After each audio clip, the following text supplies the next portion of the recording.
Hi everyone, this is Aaron for Zollotech, and we're going to talk a little bit about Final Cut Pro 10 today. Some people have asked me to show what it's like to use, so let's go ahead and open Final Cut Pro 10, or X, depending on what you want to call it. Let's go ahead and open it. Now let me give you a little bit of background. I've been using editing programs on the Mac for quite some time. I've been using them for Zollotech exclusively for about 3 years. I started with iMovie, and as you can see, here's Final Cut Pro 10. Started with iMovie. I then moved to Final Cut Pro, spent about 20 hours using training classes to learn that very well, then used that for, I don't know, a year or so, year and a half, and then switched to Final Cut Pro 10. Final Cut Pro 10 I like a lot and seems to combine the best of iMovie and Final Cut. Now that doesn't mean I'm a professional editor by any means. For the needs of the majority, I think this is going to be very, very useful and save a lot of time to those that edit. So as you can see, here's kind of the main screen of Final Cut Pro. This is saying I'm missing media. Not too big of a deal. I deleted it to free up some room on the hard drive. What we're going to do is import from my SD card. Now my SD card works in a Canon Vixia I think it's an HX10 or HF10 rather, and it records an AVCHD. Now anybody that's used AVCHD knows that it's very intensive on the processor. Previously I had to import the footage by importing it, spending time waiting for it to render, then I could edit it. Now here's all of the footage that's on the SD card. You may have seen some of these reviews. Here's part of the review of the changing out the memory for the MacBook. Let's scroll down, and I have a case review here. I did sort of import this before, but then I threw it out so I could show you this in the video.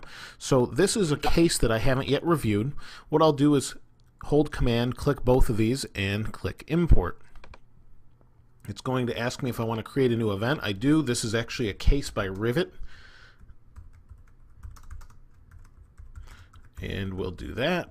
And what we're doing here is we're creating optimized media, meaning we're turning it into ProRes or Apple ProRes 422, and that makes it a lot easier to kind of work on and faster, that sort of thing. Proxy media I use, similar reasons. You can kind of read each one here as I go over them. I'm going to analyze for balance color. It's going to auto-correct a lot of the problems and analyze and fix audio problems. It fixes a lot of these issues just by itself. There's some more options. I won't go over that in this video. I'll do some more in-depth videos later, but I really wanted to familiarize myself with Final Cut Pro before the new version, rather, before actually placing judgment or doing any videos, because I want you to get the best out of this as well. So let's go ahead and hit import. Now before, what I'd have to do is sit here and wait, and as you can see, it's kind of importing with these little dials here. All I have to do in Final Cut Pro 10 or X is go ahead and edit right away. I can start right now. Now what I want to do is create a new project. I do that by hitting the plus button, do Rivet Case Review, and we'll go ahead and use the default, and I'll hit OK. Now this is going to look very much like iMovie to those familiar with it, and sort of like Final Cut.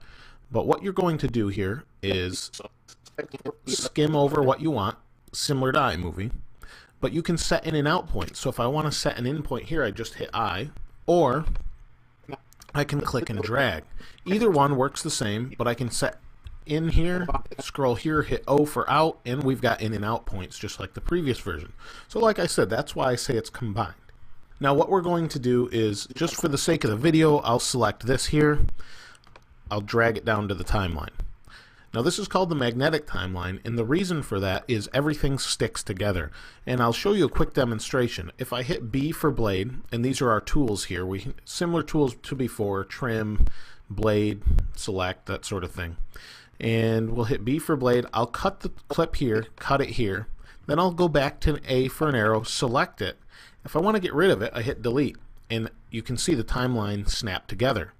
Now the other reason it's called magnetic, if I want to put a title on, and the titling is very much like iMovie, and I appreciate that because that's one thing I hated about Final Cut Pro, the previous version, because it was a pain to do titling. Now it wasn't terrible, but I think this is a much better way in my opinion.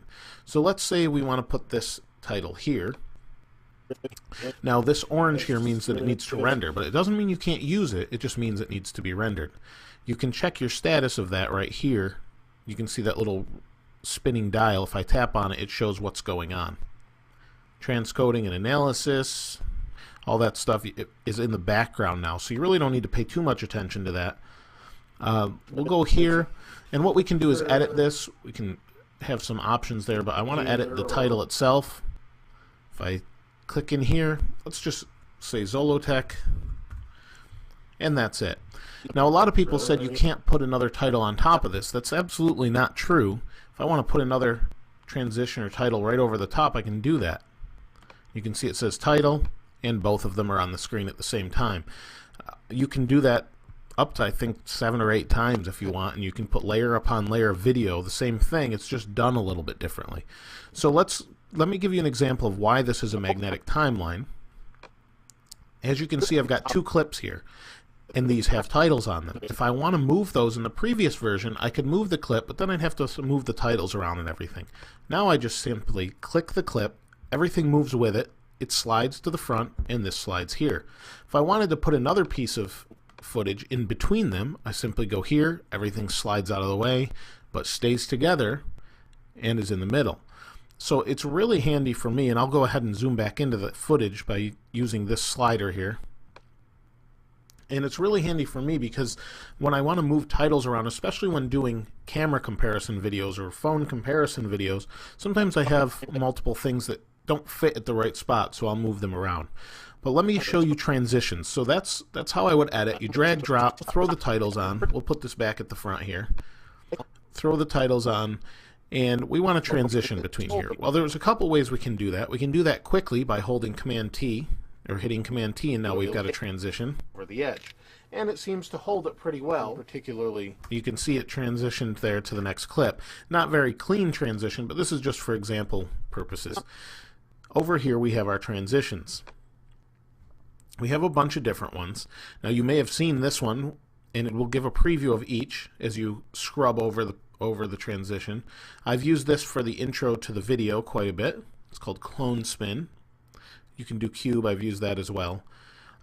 Either one we want, we just select, drag and drop, and there we have it. And it latches over the edge.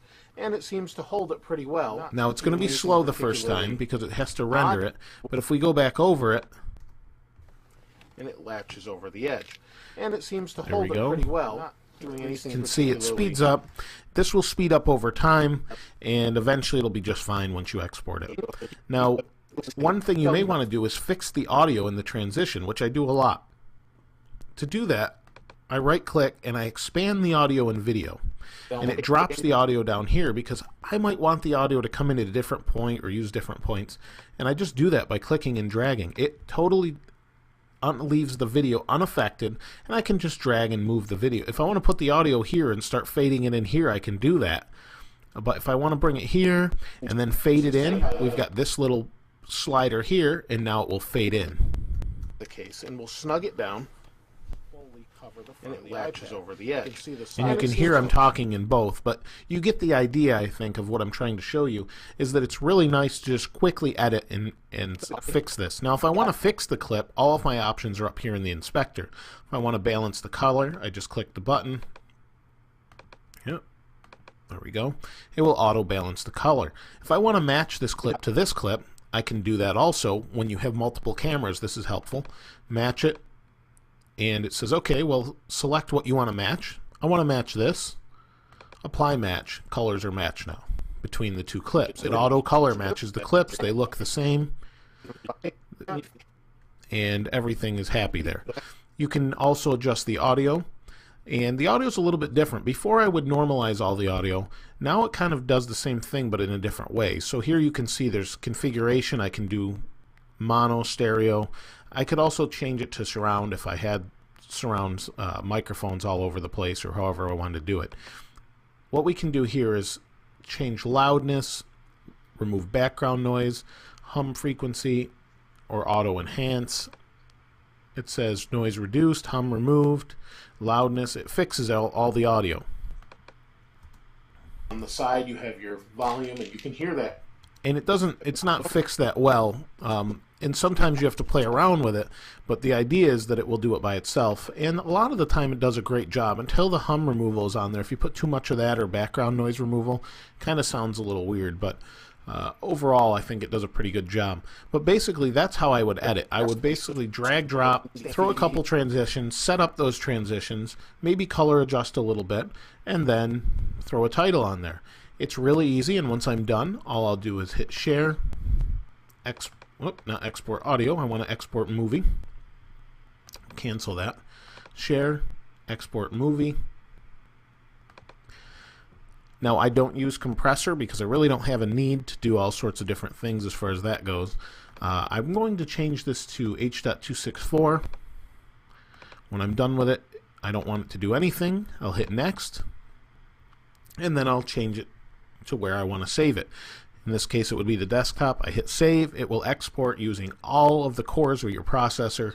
Unlike before, it does a great job as far as that goes, and it's really quick. It's nice that I can just edit right away, be done with it, let it export, do its thing, and then I'm done. It honestly saves me a huge amount of time editing. Even my family has noticed that I'm not editing as much just because it seems more fun to edit to me now.